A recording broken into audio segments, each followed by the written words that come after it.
النار أعاذني الله وإياكم من الضلالة ومن النار. Ikhwani billah, kaum muslimin jamaah salat maghrib yang semoga senantiasa dirahmati Allah Subhanahu wa taala. Alhamdulillah, senantiasa kita memanjatkan puji dan syukur kepada Allah Azza wa Jalla atas berbagai limpahan nikmatnya yang Ia berikan kepada kita semuanya, baik nikmat yang zahir maupun nikmat yang batin, yang dengannya semata-mata kita bisa menyempurnakan amalan-amalan saleh yang insyaallah akan kita jadikan sebagai bekal di hari akhir nanti, dan kita harapkan itu bermanfaat untuk mengangkat derajat kita di sisi Allah Subhanahu wa taala. Kemudian ikhwani billah, kaum muslimin rahimani wa rahimakumullah, seorang muslim diperintahkan oleh Allah Azza wa Jalla melalui lisan Rasulnya Sallallahu Alaihi Wasallam untuk senantiasa memohon hidayah kepada Allah Subhanahu wa taala. Bahkan doa permohonan hidayah itu disisipkan dalam surat Al-Fatihah yang menjadi rukun dari rukun-rukun salat yang tidak akan sah salat itu dilaksanakan tanpanya. Allah Subhanahu wa taala berfirman dalam surat Al-Fatihah, yang ini menjadi doa-doa kita pada setiap rakaat-rakaat kita, ihdinas siratal mustaqim, siratal ladzina an'amta 'alaihim ghairil maghdubi 'alaihim waladdallin. Ihdinas siratal mustaqim, ya Allah, tunjukilah kami kepada jalan yang lurus. Berikanlah kepada kami hidayah menuju as-siratal mustaqim, jalan yang lurus. Siratal ladzina an'amta 'alaihim, jalannya orang-orang yang Engkau berikan nikmat kepadanya atau kepada mereka. Ghairil maghdubi 'alaihim, bukan jalan-jalannya orang-orang yang termurkai, waladhdallin, dan juga bukan jalannya orang-orang yang sesat. Ini menjadi doa kita pada setiap rakaat kita. Dan apabila kita tidak melafadzkannya pada setiap rakaat kita, salat kita tidak sah. Ikhwani fillah rahimani wa rahimakumullah. Hal ini menunjukkan kepada kita bahwasanya kita itu semuanya membutuhkan yang namanya hidayah, membutuhkan yang namanya petunjuk. Kita butuh dibimbing kepada as-siratul mustaqim. Kita butuh untuk terus dituntun kepada as-siratul mustaqim. As-siratul mustaqim sendiri disebutkan tafsirnya oleh Al-Hafidz Ibnu Katsir rahimahullah banyak. Yang intinya as-siratul mustaqim adalah Islam dan cabang-cabangnya. Tunjukilah kami ya Allah kepada jalan yang lurus, kepada as-siratul mustaqim, tunjukilah kami kepada Islam dan cabang-cabangnya. Alhamdulillah, kita telah mendapatkan hidayah untuk bisa menerima Islam sebagai agama kita. Namun kenapa kita terus meminta kepada Allah Subhanahu wa taala, ihdinas siratal mustaqim, ihdinas siratal mustaqim, ihdinas siratal mustaqim? Dikarenakan kita itu perlu terus continue berada di atas as-siratal mustaqim. Tidak cukup hanya 1-2 hari kita berada di atas as-siratal mustaqim, kemudian setelahnya tidak, wa na'udzubillah, ini tidak ada manfaatnya. Yang terpenting adalah kita terus berada sabar, istiqamah, kokoh, tegar di atas as-siratal mustaqim. Semenjak kita mengetahui itu adalah as-siratal mustaqim sampai kita mati. Wa'bud rabbaka hatta ya'tiyakal yaqin. Al-Hafidz Ibnu Katsir rahimahullah menjelaskan di dalam tafsirnya tatkala mentafsirkan ayat ihdinas siratal mustaqim ila akhirih, ucapan yang sangat bagus, yang sangat-sangat perlu untuk kita renungi dan kita tadabburi. Kata Al-Hafidz Ibnu Katsir rahimahullah, laula ihtiyajuhu lailan wa naharan ila su'alil hidayah lama arsyadahu Allah ila dzalik. Seandainya bukan karena kebutuhan seorang hamba terhadap hidayah di setiap malam dan siang, niscaya Allah Subhanahu wa taala tidak akan menunjuki, tidak akan membimbingkan kepada kita untuk kita terus meminta. Seandainya bukan karena kebutuhan kita kepada hidayah di setiap malam dan siang, niscaya Allah Subhanahu wa taala tidak akan menuntun kita untuk terus mengucapkan doa ini. Fa innal 'abda muftaqirun fi kulli sa'atin wa halatin ila Allah. Seorang hamba itu memerlukan pada setiap waktu dan keadaannya kepada Allah Subhanahu wa taala fi taqdidihi 'alal hidayah. Dia butuh untuk Allah Subhanahu wa taala itu mengokohkan dia, mengistiqomahkan dia di atas hidayah. Wa rusukhihi fiha, dan dia butuh untuk dimantapkan oleh Allah Subhanahu wa taala untuk terus berada di atas hidayah. Wa tabassurihi, dan terus bisa semakin paham, semakin mengerti terhadap makna daripada hidayah itu. Kemudian ini yang setelahnya yang perlu kita garis bawahi, wazdiyadihi minha wastimrarihi 'alaiha. Dan seorang hamba itu dalam setiap keadaan, dalam setiap waktu, dia senantiasa butuh kepada Allah Subhanahu wa taala untuk Allah memberikan kepada dia tambahan hidayah dan istimrar, yakni continue, untuk dijadikan dia itu continue, tetap istiqomah berada di atas hidayah. Ikhwani fillah rahimani wa rahimakumullah. Ini berarti jawabannya. Kenapa? Kalau as-siratal mustaqim di sini sudah ditafsirkan dengan Islam dan kita telah mendapatkan Islam, kenapa kita terus diminta untuk berdoa ihdinas siratal mustaqim? Karena kita itu butuh bimbingan Allah Subhanahu wa taala untuk istiqomah, untuk terus sabar, kokoh di atas hidayah ini sampai mati. Dan yang terpenting lagi pula adalah terkait dengan tambahan hidayah itu. Kita itu perlu kepada Allah Subhanahu wa taala untuk Allah terus menambahkan kadar hidayah yang ada pada hati-hati kita. Berarti kan hidayah itu perlu ditingkatkan, perlu dicari. Dijelaskan oleh para ulama yang namanya hidayah itu ada dua. Ada hidayatul taufik dan ada hidayatul irsyad. Hidayatul taufik adalah dijadikannya hati seorang hamba itu condong kepada kebenaran. Dan ini tidak ada yang bisa melakukannya kecuali Allah Subhanahu wa taala, karena Allah yang Maha membolak-balikkan hati. Ya. Makanya kita berdoa ihdinas siratal mustaqim, kita mohon supaya Allah Subhanahu wa taala terus mengarahkan hati-hati kita itu kepada kebenaran, pada hidayah. Yang kedua adalah hidayatul irsyad wal bayan. Ya. Hidayatul irsyad wal bayan adalah seseorang mendapatkan hidayah melalui penjelasan-penjelasan yang dia dapatkan dari Al-Quran wa Sunnah. Dan hidayah yang jenis kedua ini bisa diusahakan. Dan kedua hidayah itu saling berkaitan. Kalau seseorang menginginkan hidayatul taufik, dicondongkan hatinya kepada al-haq, dicondongkan hatinya kepada kebenaran, maka dia perlu untuk mencari hidayatul irsyad wal bayan. Dia perlu mencari hidayah melalui bimbingan-bimbingan Al-Quran was Sunnah.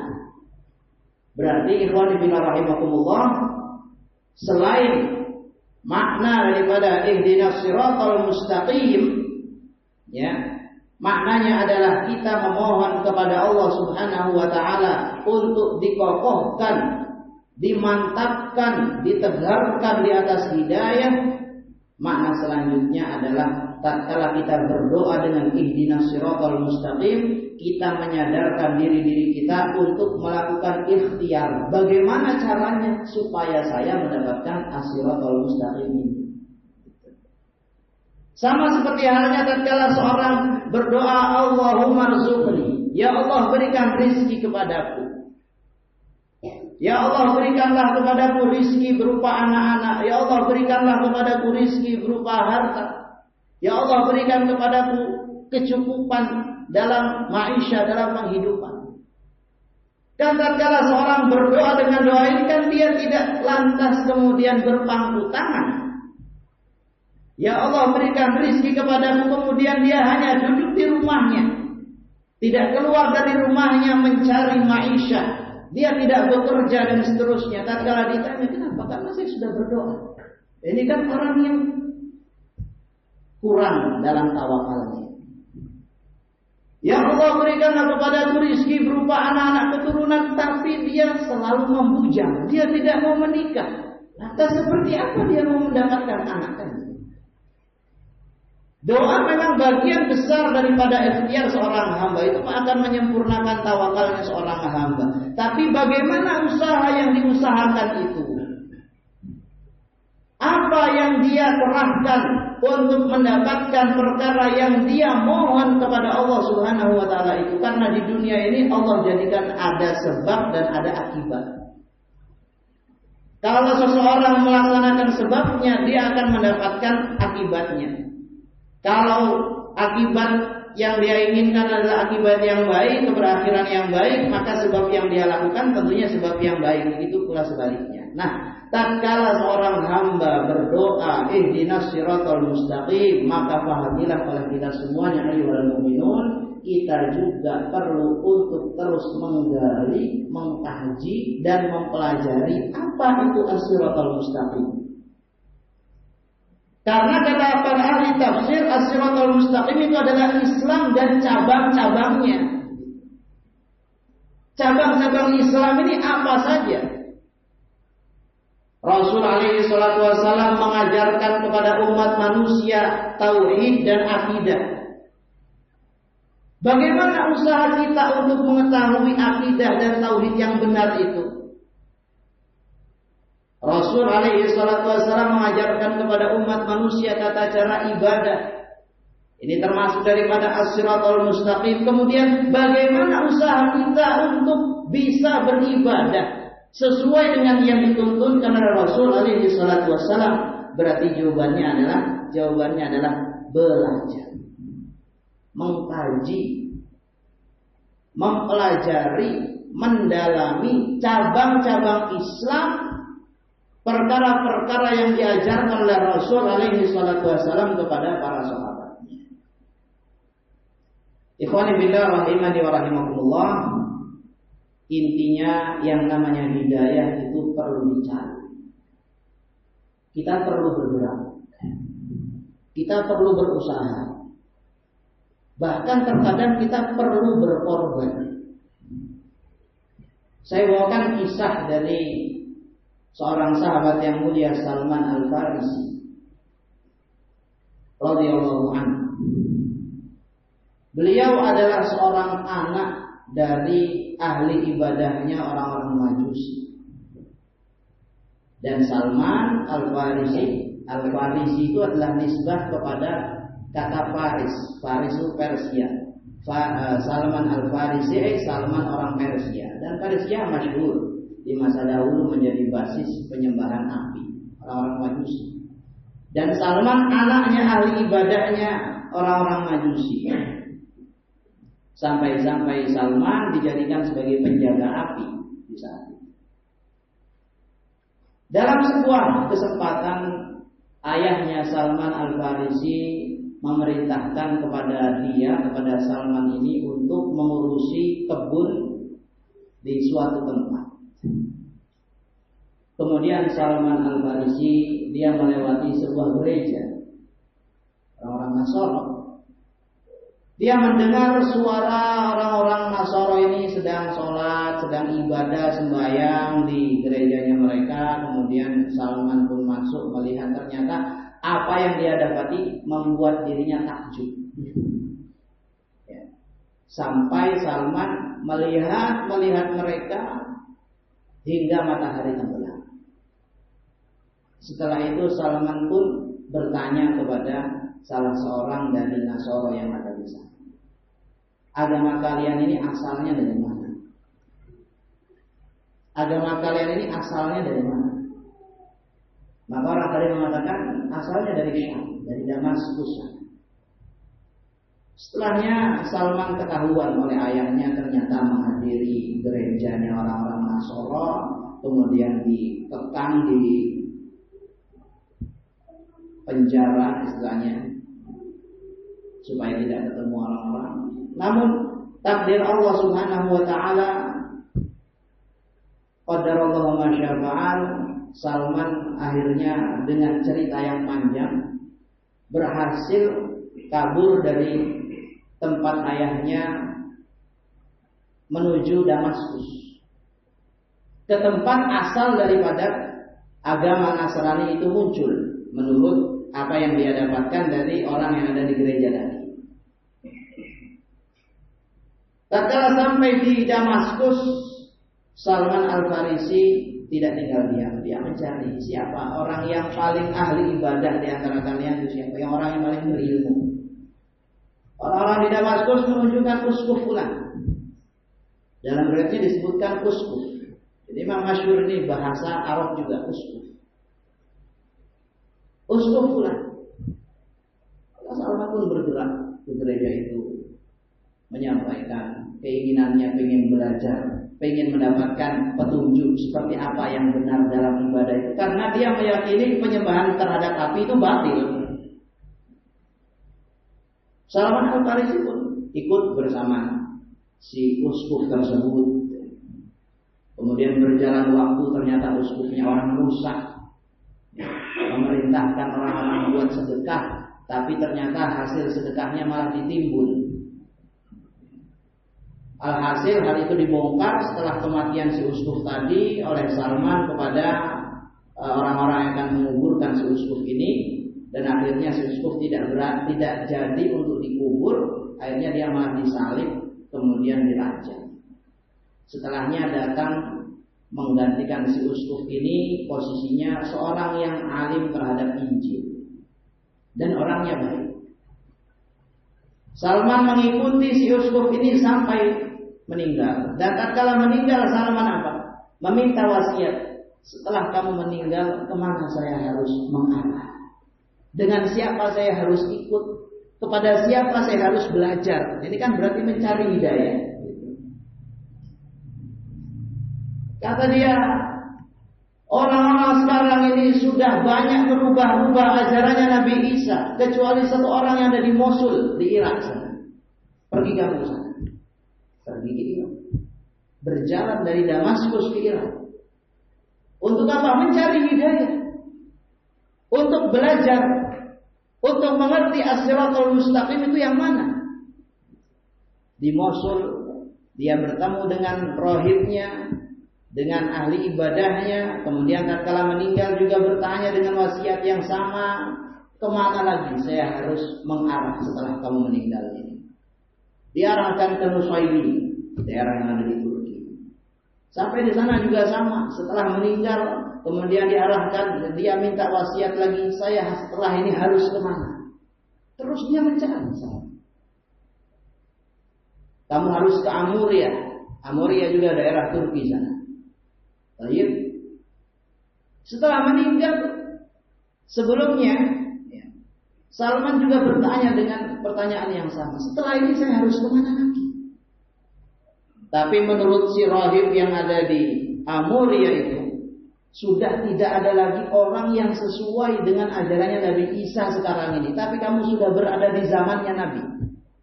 Pergi ke tanah Arab, cari tempat hijrahnya di daerah yang terletak di antara dua gunung batu, yang di sana ada pohon-pohon kurma. Ciri-ciri nabinya adalah dia tidak memakan sedekah tapi memakan hadiah, dan di antara dua punggungnya ada salah satu tanda Nabi. Salman pun mencari cara. Bagaimana caranya supaya bertemu dengan Nabi alaihi salatu wassalam? Berjalan ke Arab, kemudian ternyata ditipu, dia dijadikan sebagai budak. Ternyata hikmahnya tuannya yang membeli dia ini yang menjadikan dia sebagai budak, ternyata mengarahnya ke Madinah. Di Madinah dengan berbagai macam cobaan-cobaan yang ada, akhirnya Salman menemukan Nabi alaihi salatu wassalam. Setelah sekian perjalanan panjang, Salman mencari hidayah. Ikhwani fillah rahimani wa rahimakumullah, faedah yang bisa kita ambil dari sekian banyak faedah yang ada dalam kisah ini adalah yang namanya hidayah itu perlu dicari. Ilmu itu perlu untuk dicari. Tempatnya ilmu itu perlu untuk dicari dan dihadiri. Ikhwani fillah rahimani wa rahimakumullahu jami'an. Jadi yang namanya hidayah perlu untuk diusahakan. Selain kita selalu berdoa kepada Allah Subhanahu wa taala, ihdinas siratal mustaqim, siratal ladzina an'amta 'alaihim ghairil maghdubi 'alaihim waladdallin.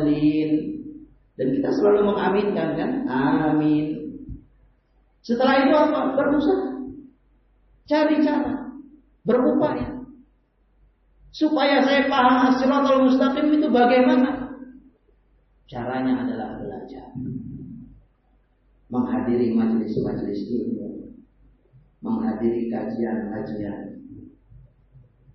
Ikhwani fillah rahimakumullah, majelis ilmu itu adalah syiarnya kaum muslimin semenjak masa Nabi alaihi salatu wassalam dahulu. Kalau ada masjid, berarti ada pelaksanaan sholat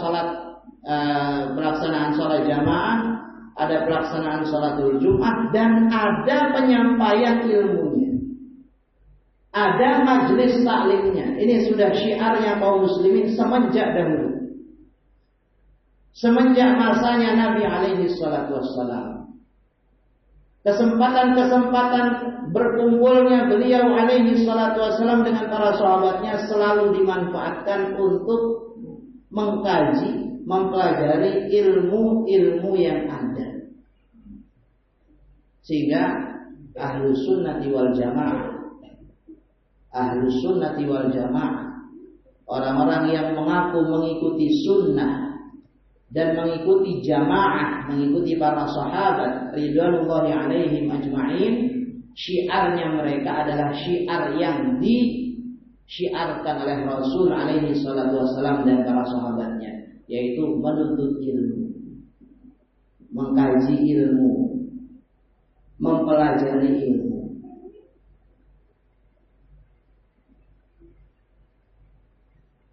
Banyak kisah yang kalau kita mendengarnya itu insya Allah akan menjadi penggugah jiwa, dan kita akan betul-betul sadar kalau yang namanya ilmu itu adalah sebuah kebutuhan.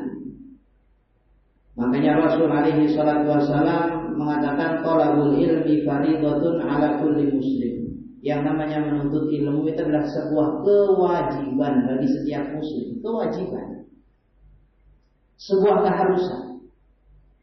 Tidak ada seorang muslim pun melainkan wajib atasnya untuk belajar, wajib atasnya untuk menuntut ilmu, wajib atasnya untuk mempelajari ilmu. Ilmu yang mana?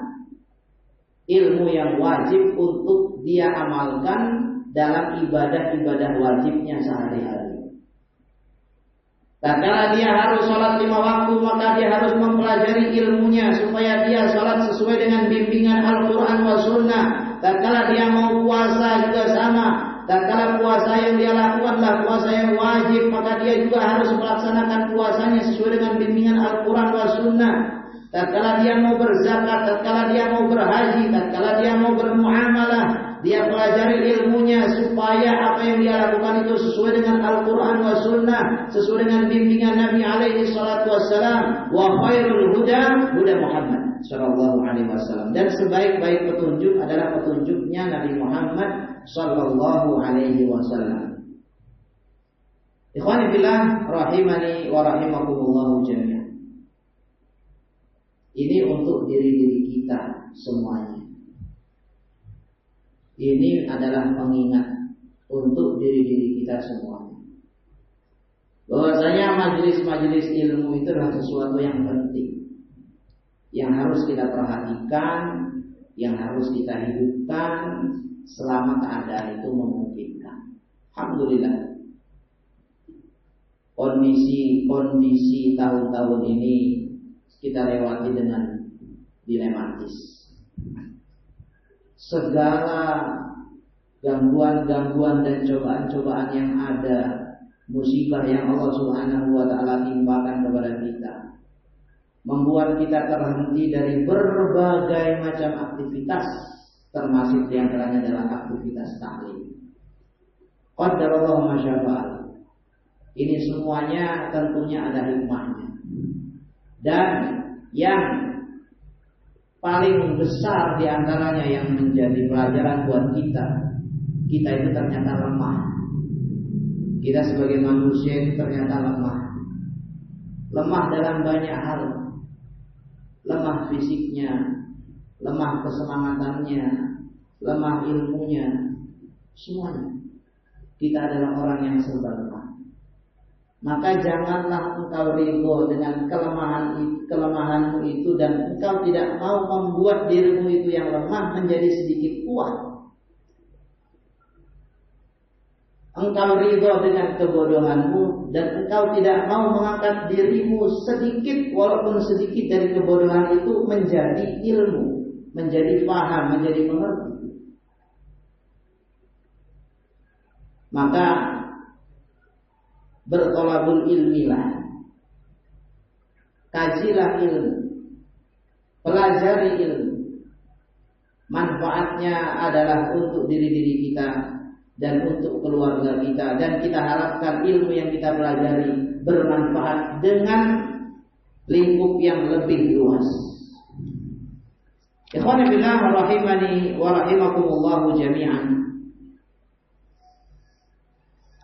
Ilmu adalah sesuatu yang diperjuangkan oleh para salaf kita, oleh para pendahulu kita, dari kalangan para sahabat tabi'in wa atba'ut tabi'in sampai imam-imam setelahnya.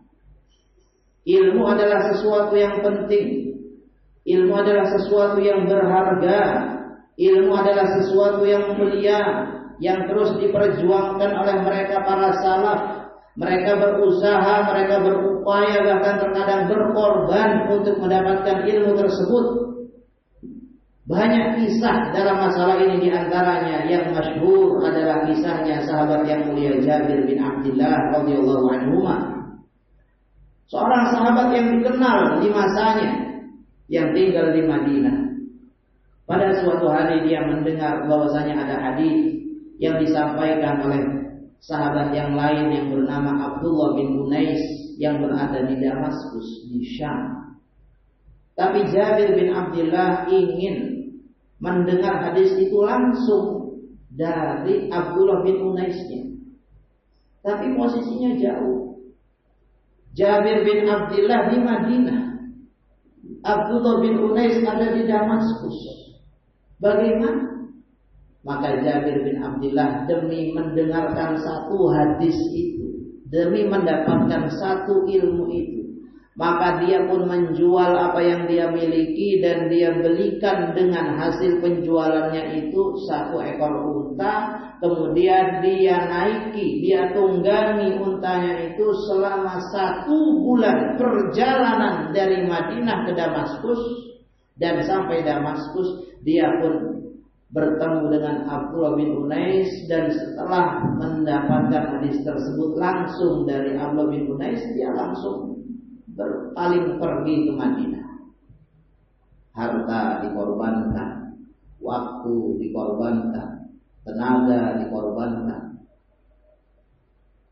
Tidak akan mau Jabir bin Abdullah mengorbankan perkara-perkara penting ini kecuali karena memang sesuatu yang ingin didapatkan itu jauh lebih penting dari apa yang dikorbankan. Orang mau berkurban kambing, dia tahu bahwasanya pahala dari kurban kambing ini lebih berharga daripada harta kambingnya, makanya dia korbankan kambing itu. Nah, kalau Jabir bin Abdullah dia mau berkorban harta, dia mau berkorban tenaga, dia mau berkorban waktu untuk sebuah hadis, ini menunjukkan di sisi beliau hadis ini sangat-sangat istimewa, lebih istimewa daripada waktu, lebih istimewa daripada harta, lebih istimewa daripada tenaga. Ayyuhal mu'minun, inilah para salaf kita, inilah para pendahulu kita. Al-Imam Ahmad rahimahullah,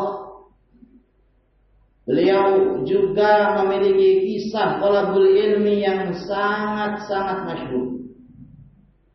Di antaranya adalah beliau berjalan bolak-balik Baghdad ke Mekah untuk perjalanan haji sebanyak 5 kali.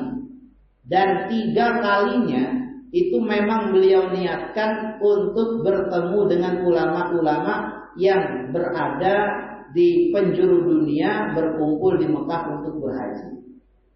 Jadi haji itu digunakan momen kesempatan untuk bertemu ulama oleh Imam Ahmad bin Hanbal rahimahullah. 5 kali bolak-balik ke Mekah dari Baghdad. Untuk apa? Untuk berhaji dan untuk bertemu dengan para ulama dan mengambil ilmu dari mereka. Di perjalanan terakhirnya Imam Ahmad rahimahullah,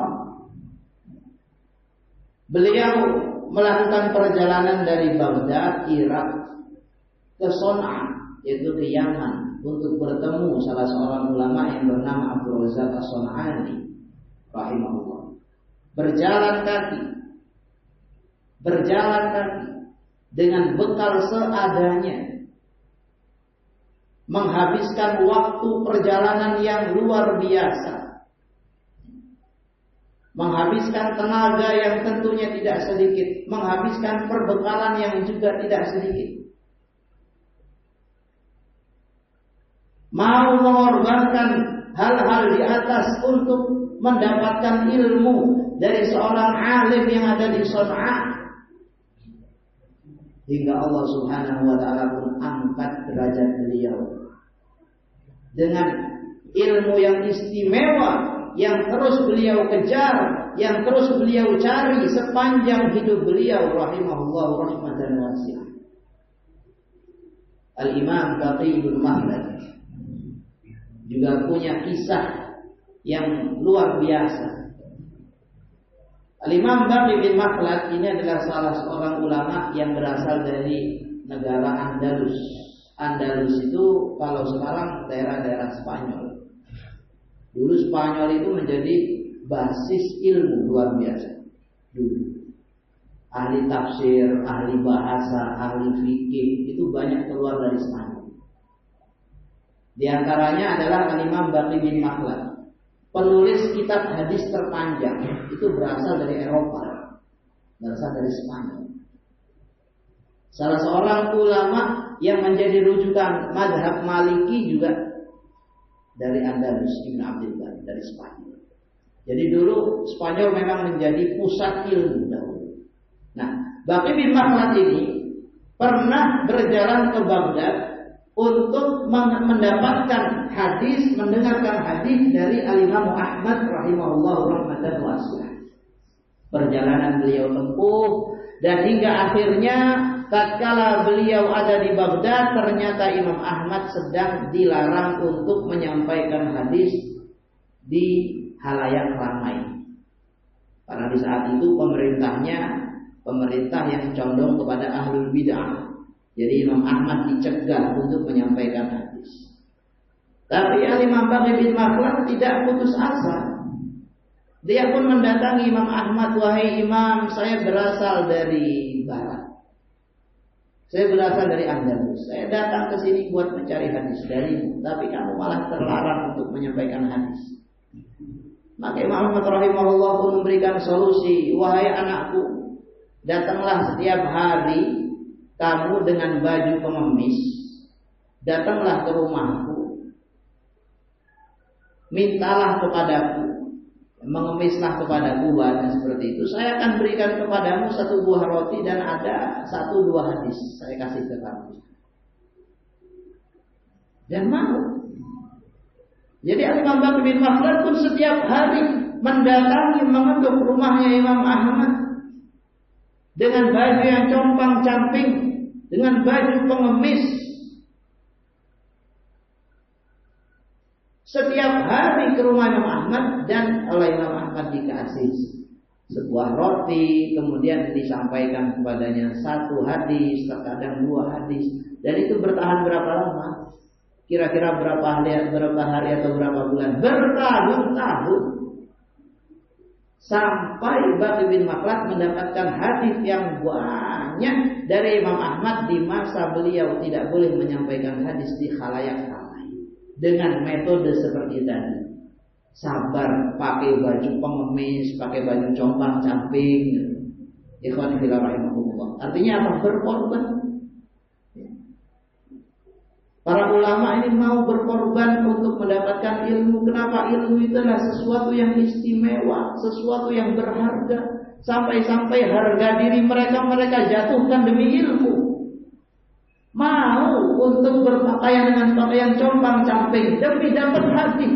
Hasilnya apa? Imam Bakr bin Makhlad menjadi penulis kitab hadis terpanjang sepanjang masa. Ikhwani billah rahimani wa rahimakumullah jami'an. Apalagi alhamdulillah materi yang akan kita kaji di masjid ini, semoga Allah Subhanahu wa taala memberikan kemudahan dan kelancaran, adalah materi-materi yang penting buat kita ketahui, penting untuk kita pelajari. Tafsir Al-Quran dan mengenal karakteristik Rasul alaihi salatu wassalam. Dalam ayat Allah Subhanahu wa taala yang mulia, Allah Subhanahu wa taala menceritakan tentang keadaan orang-orang musyrikin. Qad kanat ayati tutla 'alaikum fakuntum 'ala aqabikum tanfisun. Dan sungguh ayat-ayatku telah dibacakan kepada kalian. Akan tetapi kalian ternyata mundur ke belakang. Kalian tidak mau menerimanya. Mustakbirina bihi samiran tahjurun. Kalian sombong dan terus menjelek-jelekkan apa yang dibacakan kepada kalian dari ayat-ayat ini di setiap malam. Kalian selalu sombong dan mengolok-olok ayat-ayat Allah Subhanahu wa taala di setiap malam. Kemudian setelahnya Allah Subhanahu wa taala berfirman, "Afalam yadabbarul qaul?" Tidakkah mereka mau mentadabburi al-qaul? Tidakkah mereka mau mentadabburi Al-Qur'an? Am lam ya'ti aba'ahumul awwalin? Am ja'ahum ma lam ya'ti aba'ahumul awwalin? Atau karena yang datang kepada mereka ini adalah sesuatu yang tidak datang kepada nenek moyang mereka? Am lam ya'rifu rasulahu? Atau karena mereka tidak mengenal rasul yang diutus kepada mereka? Fahum lahu munkirun, sehingga mereka mengingkari rasul ini. Dari ayat-ayat ini, ikhwani fillah rahimakumullah, para ulama menyebutkan sebab kesombongan yang ada pada hati-hati orang-orang musyrikin, sehingga mereka tidak mau menerima al-haq, tidak mau menerima kebenaran yang dibawa oleh Rasul alaihi salatu wasallam. Ini ada dua. Yang satu, tidak mau mentadabburi Al-Quran. Dan dengan pelajaran tafsir, insya Allah kita berupaya untuk mentadabburi ayat-ayat yang ada. Kita bahas kata per kata, kita bahas faidah-faidahnya, kita bahas pelajaran-pelajaran yang dapat kita ambil dan petik dari ayat-ayat yang sedang kita bahas tafsirnya.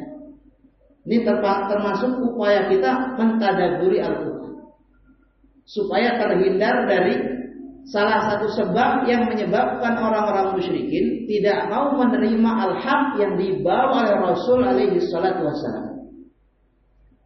Ya. Yang kedua, orang-orang musyrikin mereka tidak mau menerima al-haq yang dibawa oleh Rasul alaihi salatu wassalam adalah karena kurangnya pengetahuan mereka terhadap diri Rasulullah alaihi salatu wassalam. Mereka tidak mengetahui karakteristik akhlak yang ada pada Rasulullah alaihi salatu wassalam, sehingga mereka menolak. Dan dengan mempelajari syama'il an-Nabi alaihi salatu wassalam, karakteristik Nabi alaihi salatu wassalam, maka kita berupaya untuk menghilangkan penyebab yang kedua ini yang menjadikan orang-orang musyrikin tidak mau menerima kebenaran. Biiznillah, ini ikhtiar kita. Dengan mempelajari tafsir dan dengan mempelajari karakteristik Rasul alaihi salatu wassalam, semoga kita semakin dibimbing oleh Allah Subhanahu wa taala kepada as-siratal mustaqim karena kita berusaha. Setelah kita berdoa, kita berusaha. Setelah kita mengatakan ihdinas siratal mustaqim, kita berupaya untuk mempelajari apa as-siratal mustaqim, Al-Qur'an yang kita tadabburi dan Rasul alaihi salatu wassalam sang pembawa sunnah, sang pembawa bimbingan Allah Subhanahu wa taala, kita pelajari karakteristiknya supaya kita lebih menerima dan lebih mencintai beliau dan apa yang beliau bawa sallallahu alaihi wasallam. Ikhwani fillah rahimani wa rahimakumullah, hadza wa nas'alullah al-istiqamah. Jadi dan kita memohon kepada Allah Subhanahu wa taala keistiqomahan. Kita memohon kepada Allah Subhanahu wa taala kekokohan untuk terus kita berada di atas as-siratal mustaqim, dengan terus menerusnya kita berada di atas jalan thalabul ilmi. Kita tidak bosan, kita tidak hilang semangat untuk terus menghadiri majlis-majlis ilmu, menghadiri kajian-kajian ilmu. Barakallahu fiikum. Sebelum belum. Sekarang baru jam 5. Baik. Ada satu hal lagi yang mau saya sampaikan. Ikhwani fillah rahimakumullah. Jadi tadi terkait dengan hidayah itu perlu dijemput. Hidayah itu perlu dicari. Sebagaimana Salman Al-Farisi, dia mencari hidayah. Dan sebagaimana para ulama, mereka terus mengejar ilmu dari manapun ilmu itu berasal. Dimanapun ilmu itu berada, mereka kejar tempat tersebut untuk mereka mendalami pengetahuan mereka terhadap as-siratal mustaqim. Selanjutnya, terkadang hidayah itu perlu dipaksakan. Terkadang barakallahu fikum, hidayah itu harus diperdengarkan.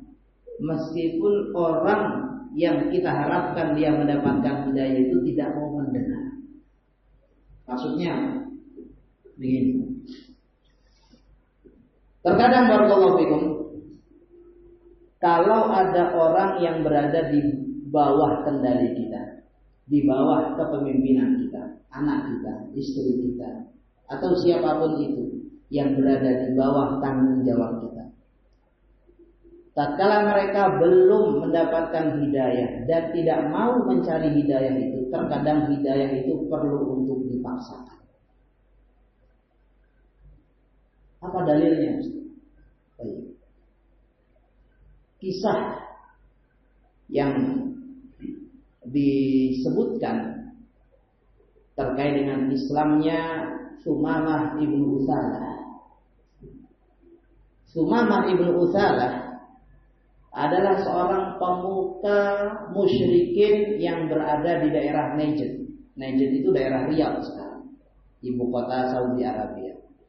Pada suatu ketika Rasul alaihi salatu wassalam mengutus pasukan berkuda, dan pasukan berkuda ini berhasil menangkap si Sumamah bin Utsalah ini, seorang yang sangat benci kepada Rasul alaihi salatu wassalam, seorang yang sangat tidak suka kepada Rasul alaihi salatu wassalam. Dibawalah Sumamah ini ke Madinah, dan di Madinah diikat oleh Rasul alaihi salatu wassalam di salah satu tiang masjid. Tujuannya apa? Nanti akan kita ketahui apa tujuannya sebenarnya. Rasul alaihi salatu wassalam mengikat Thumamah di masjid. Tatkala Thumamah datang, Rasul alaihi salatu wassalam pun menghampirinya. Wahai Thumamah, bagaimana keadaanmu sekarang? Maka Thumamah mengatakan, dalam keadaan baik. Kalau kamu membunuhku, aku ini orang yang punya dendam, jadi kamu akan diserang oleh kaumku. Kalau kamu bebaskan saya orangnya suka berterima kasih. Tapi kalau kamu minta harta, minta sebanyak apapun kamu kasih. Ya, dengan sombongnya seperti itu. Kemudian Thumamah ditinggalkan oleh Rasulullah SAW. Besok lusanya lagi, setelah berapa hari diikat di masjid itu, setelah 2 hari diikat ke masjid, di masjid Rasulullah SAW kembali mendatangi. Bagaimana keadaanmu wahai Thumamah? Sebagaimana yang saya katakan kemarin, kalau kamu bunuh saya orang yang punya dendam. Kalau kamu bebaskan, saya orang yang suka berterima kasih. Tapi kalau kamu minta harta, minta, saya kasih semuanya. Saya kasih semua yang kamu inginkan. Rasulullah SAW kembali pergi lagi. Di besok lusanya lagi, setelah 4 hari diikat di masjid, Thumamah kembali didatangi oleh Rasulullah SAW. Bagaimana kondisimu? Dan Thumamah mengatakan, tetap sama. Kalau kamu bunuh saya, kamu didenda. Kalau kamu bebaskan, saya berterima kasih. Minta harta, saya kasih. Setelah itu Rasulullah SAW mengatakan, "Atliqi Thumamah." Bebaskan sudah Thumamah, bebaskan. Dan setelah dibebaskan Thumamah, bukan justru malah menyerang Rasul SAW atau melakukan tindakan-tindakan yang menunjukkan ketidaksukaannya kepada Rasul SAW dan para sahabatnya. Justru Thumamah itu malah menuju ke sumur yang ada di dekat masjid, kemudian mandi, kemudian masuk lagi ke masjid dan mengatakan, "Asyhadu an la ilaha illallah wa asyhadu anna Muhammadan abduhu wa rasuluh." Dia masuk Islam. Setelah sekian hari diikat di masjid, melihat bagaimana perlakuan Rasul alaihi salatu wasallam kepadanya, melihat bagaimana muamalahnya Rasul alaihi salatu wasallam kepadanya, melihat bagaimana beliau bermajlis dengan para sahabatnya, mendengar apa yang disampaikan oleh Rasul alaihi salatu wasallam di masjid, mendengar bacaan Al-Quran, mendengar nasihat-nasihat dan mau'idhah dari Rasul alaihi salatu wasallam. Kan ini berarti dipaksa untuk mendengar. Dipaksakan.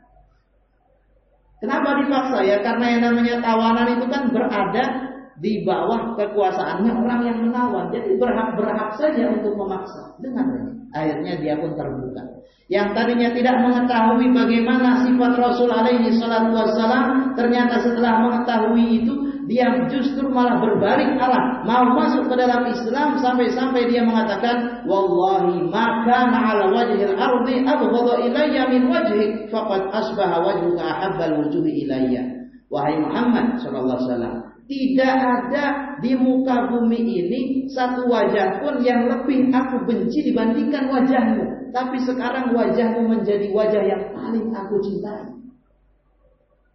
Setelah dipaksakan untuk mendengar hidayah. Ya.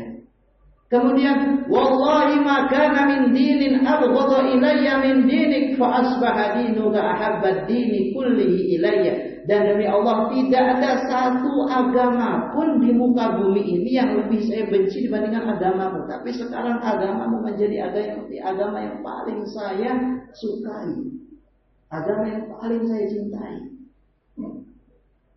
Ikhwani fillah rahimakumullah, semua ini diucapkan oleh Thumamah setelah melihat bagaimana karakteristiknya Rasulullah alaihi salatu wassalam. Setelah mendengar Al-Quran yang dibaca oleh Rasul alaihi salatu wasallam dalam salat-salat beliau. Setelah mendengar nasihat-nasihat Rasul alaihi salatu wasallam kepada para sahabatnya, dan setelah melihat bagaimana perlakuan Rasul alaihi salatu wasallam kepada dirinya sebagai tawanan, ternyata tidak seperti yang saya duga.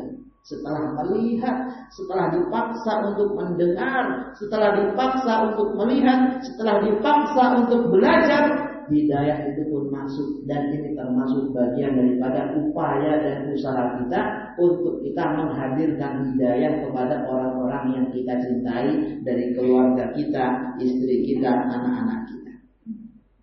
Ikhwani fillah rahimani wa rahimakumullah. Jadi intinya, kalau yang namanya hidayah atau taufik itu adalah dari Allah Subhanahu wa taala. Disadarkannya hati menuju kebenaran itu memang Allah Subhanahu wa taala yang memberikan. Tapi yang namanya hidayatul irsyad wal bayan itu bisa dicari. Bahkan kita kalau menjadi pemimpin bisa memaksakan orang supaya dia semakin mengerti terhadap hidayah itu seperti apa hakikatnya. Maka mari semangat belajar, semangat mengkaji ilmu, semangat menghadiri majelis-majelis ilmu. Semoga ini menjadi bagian daripada jihad kita, termasuk bagian daripada bentuk kita menolong agama Allah Subhanahu wa taala. In tansurullah yansurkum wa yutsabbit aqdamakum. Apabila kalian menolong Allah Subhanahu wa taala, niscaya Allah Subhanahu wa taala akan menolong kalian dan Allah akan kokohkan kaki-kaki kalian. Kata para ulama, menolong Allah adalah menolong agamanya Allah Subhanahu wa taala dengan mempelajarinya, mengkajinya dan mengamalkannya. Wallahu a'lam bishawab. Demikian mungkin mukadimah yang saya sampaikan di pertemuan malam hari ini. Semoga bermanfaat untuk saya pribadi dan juga untuk jamaah sekalian, dan menjadi pengingat terutama untuk saya pribadi dan juga untuk antum semuanya. Wafaqallahu jami' lima yuhibbu wa yarda. Sallallahu wasallam ala nabiyyina Muhammad. Subhanakallahumma rabbana wa bihamdik, asyhadu an la ilaha illa anta, astaghfiruka wa atubu ilaik.